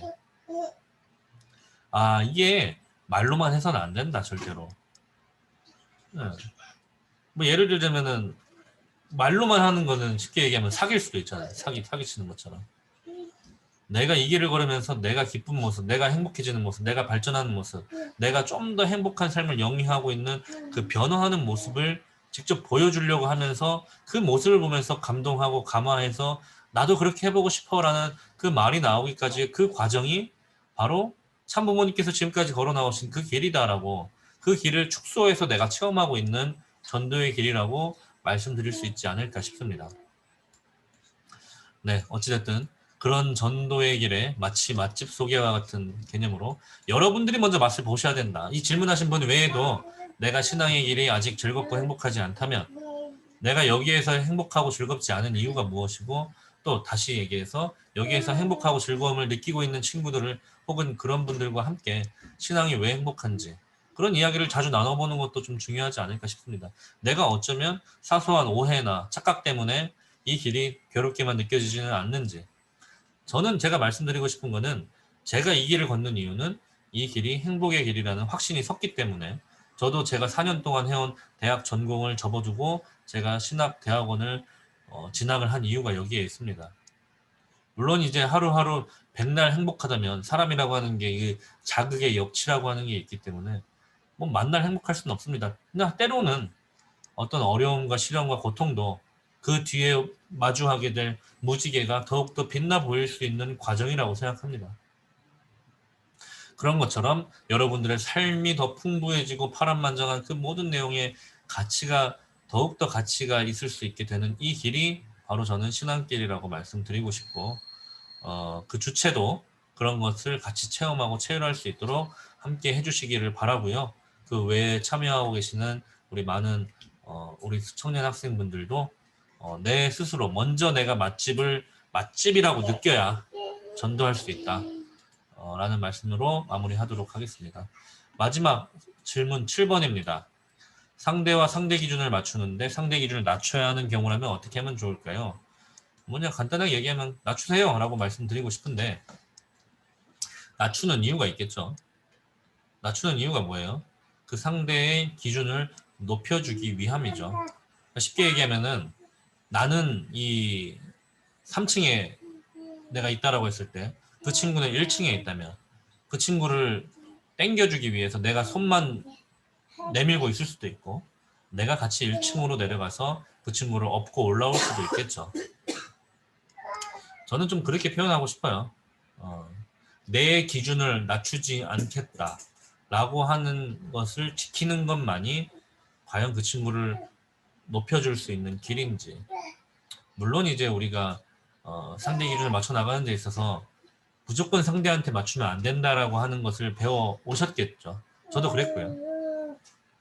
함부로 상대 기준을 조성하다 보면은 또 어려운 길로 빠지기도 한다라는 교육도 많이 받았습니다만은 정말 내가 그 친구를 그 기준까지 올려가고자 하는 목표가 명확하고 그러기 위해서 내가 때로는 그 친구가 처해 있는 상황에 함께 들어가 보기도 하고 그 친구의 심정을 위로해 주기도 하고 하면서 저는 보다도 중요한 게 아까도 말씀드렸지만 원리의 힘으로 비원리적인 사랑의 힘에 빠져 있는 친구들을 당기는 것은 불가능하다라고 생각합니다. 물론 제가 이렇게 말하는 게 틀렸다고 이야기하시는 분들도 계실 수도 있어요. 하지만 저는 그렇게 생각합니다. 더 큰 사랑의 힘으로 그 비원리적인 사랑의 힘에 빠진 친구들을 당겨주기 위해서는 사랑하기 위해서는 그 친구를 알아야 됩니다. 상대 기준을 조성하기 위해서는 그 친구를 알아야 되고 아는 만큼 사랑할 수 있습니다. 뭐 제가 막말로 얘기해서 여기에 참여하신 분 중에 한 분이 내가 나는 당신을 사랑하니까 당신을 위해서 내가 오늘 파스타를 준비했어 했는데 그 친구가 파스타 알러지가 있는 친구면 어떡할 거예요? 상대방이 어떤 친구고 어떤 취미가 있고 어떤 취향이 있고 어떤 걸 못 먹고 어떤 걸 어려워하고 어떤 데 트라우마가 있고 어떤 데 징크스가 있는지 아는 만큼 사랑할 수 있다. 상대를 사랑하기 위해서 알아야 된다. 알아야 상대 기준을 조성할 수 있다. 라는 말씀을 드리고 싶고요. 그 과정을 통해서 상대를 알아가는 과정 속에 그 심정적 기대가 어떻게 되겠어요? 마치 형제 자매 사랑을 주고받은 걸 더 넘어서 전도하는 사람과 전도되는 사람의 부모와 자식 간에 어쩌면 그 내가 참 부모의 심정으로 함께 할 수 있다면 그 친구의 어려움의 그 자리에 함께 들어가서 그 친구를 끌어당겨 올 수 있는 1층으로 내려가서 그 친구를 업고 올라올 수 있도록 여러분들이 그 길을 안내해 줄 수 있는 그 안내자가 될 수 있다면 그게 최고지 않을까 라고 말씀을 드리고 싶습니다. 예전에 제가 뭐 즐겨보는 유튜브 채널이 하나 있는데요. 이게 기독교 선교사님이 하시는 이야기인데 이런 얘기 하시더라고요. 과거 예수님께서는 세리 어부 창녀와 함께 하셨다.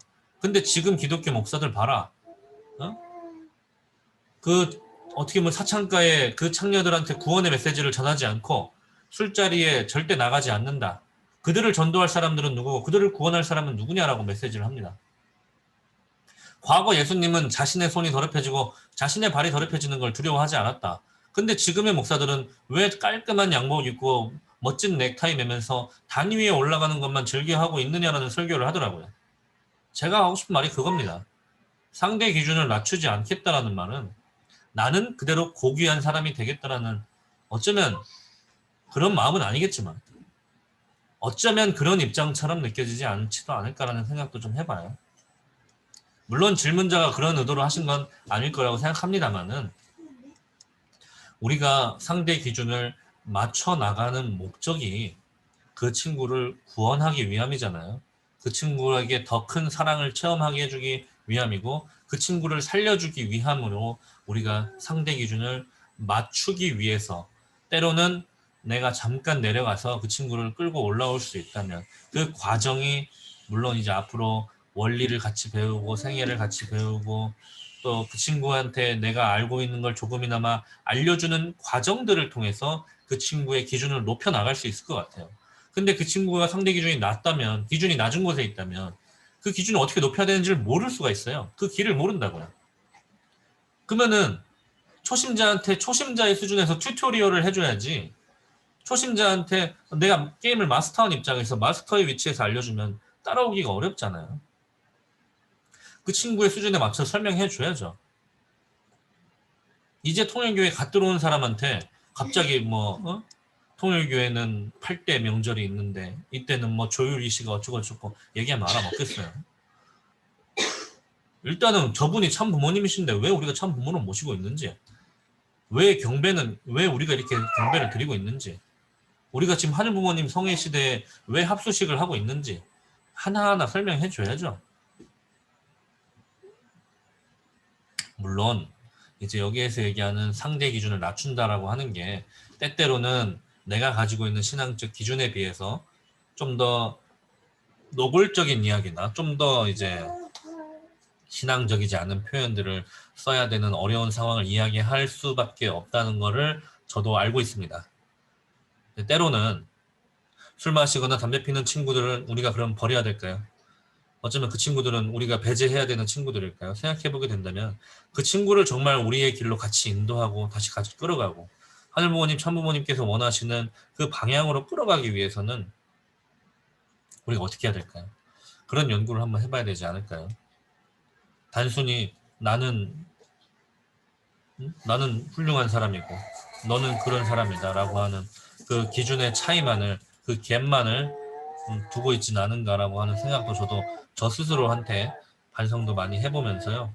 물론 이제 상대 기준을 낮추라라고 하는 게 그 친구가 술 먹으니까 옆에서 술 먹고 담배 피니까 옆에서 담배 피고 마약하면 옆에서 마약하라는 의미가 아니고요. 그 친구의 처해진 상황에 그 친구가 때로 너무 힘들 때 같이 이야기 나눌 사람이 필요하고 그런다고 한다면 많이 자꾸 들어주고 그 친구의 상황에 대해서 이해하려고 노력하고 술 마시면 안 돼! 이렇게 할 것이 아니라 왜 술을 마시게 됐는지도 이야기를 들어보시고요.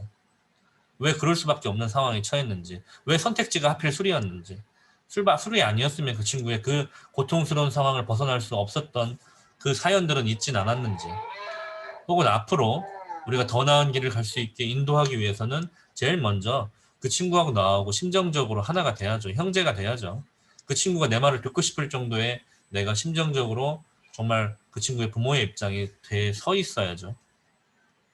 보다 더 큰 사랑의 힘으로 그 친구를 인도할 수 있어야 그 친구를 변화시킬 수 있다라고 말씀드리는 것처럼 그 친구를 알아가는 과정 속에서 지금 당장 내 기준으로는 너 술 마시면 안 돼, 담배 피면 안 돼, 뭐 하면 안 돼, 여자친구랑 당장 헤어져 라고 말하고 싶으신 그런 심정도 있겠지만 그 친구가 그걸 납득하고 받아들이고 변화하는 그 기준을 높여나가는 과정을 밟기 위해서는 먼저 이 질문하신 분하고 심정적으로 이 형이라고 한다면, 이 친구라고 한다면, 이 오빠라고 한다면, 이 누나라고 한다면 내가 내 얘기를 할 수도 있겠다 라고 하는 관계를 먼저 형성하고 그 관계 속에서 내가 하나하나 이 친구의 어려운 점들을 같이 해결해 나가면서 정말 그 친구의 마치 부모된 입장에서 이 친구를 사랑할 수 있다면 그 길이 바로 제가 아까부터 말씀드린 원리적인 사랑의 힘으로 비원리적인 사랑의 힘에 충돌을 받은 그 친구를 인도할 수 있는 길이 아닐까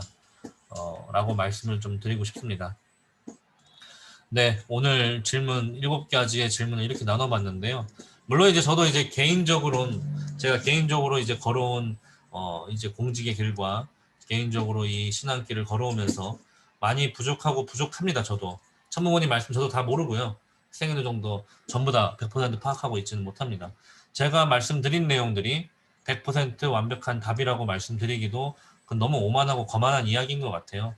다만 저는 이렇게 생각하고 이렇게 걸어왔다 라고 하는 말씀을 좀 드리고 싶고 제가 혹시나 조금 부족하거나 잘못된 생각을 하고 있다면은 저한테도 이제 많은 또 언지를 주시면 정말 감사할 것 같고, 저도 이렇게 제 가치관을 드러내니까 누군가도 저한테 이제 막 이래라 저래라는 얘기를 하실 수가 있겠죠. 저도 이제 성장할 수 있는 길이라고 생각합니다. 이제 같이 이렇게 이 시간 함께하고 있는 여러분들도 이 질문에 대한 답들을 각자 나름 내려보시고 그런 질문 가지고 여러분들도 같이 소통을 해보시면 좋겠어요. 정욱진 회장님은 이렇게 얘기하는데 난 마음에 안 들어 이럴 수도 있죠. 난 이렇게 하고 싶어. 나는 뭐 또 때로는 여기 옆에 여러분들과 함께 하시는 혹은 여러분들의 친구, 선배, 혹은 이제 목사님, 혹은 여러분들의 부모님과도 여러분들이 가지고 있는 고민을 정답이 뭔지 찾는 그것보다도 정답을 찾아 나가는 그 과정이 더욱더 가치 있다라고 톨스토이가 이야기합니다. 그런 것처럼 여러분들의 그 진리를 찾아 나가는 그 과정을 충분히 겪으시고 그 과정을 충분히 가치 있게 여길 수 있는 여러분들이 되신다면은 비록 지금 당장 혹은 과거에 내가 잘못되거나 조금 어긋난 선택을 했을지라도 앞으로는 더욱더 단단해지고 튼튼한 신앙의 근육을 가질 수 있는 여러분들이 되시지 않을까 생각하면서요. 오늘 이 시간 이렇게 함께 소통해 봤습니다. 시간 함께 해주셔서 감사하고요. 저의 이제 질의응답은 여기서 마치도록 하겠습니다. 감사합니다.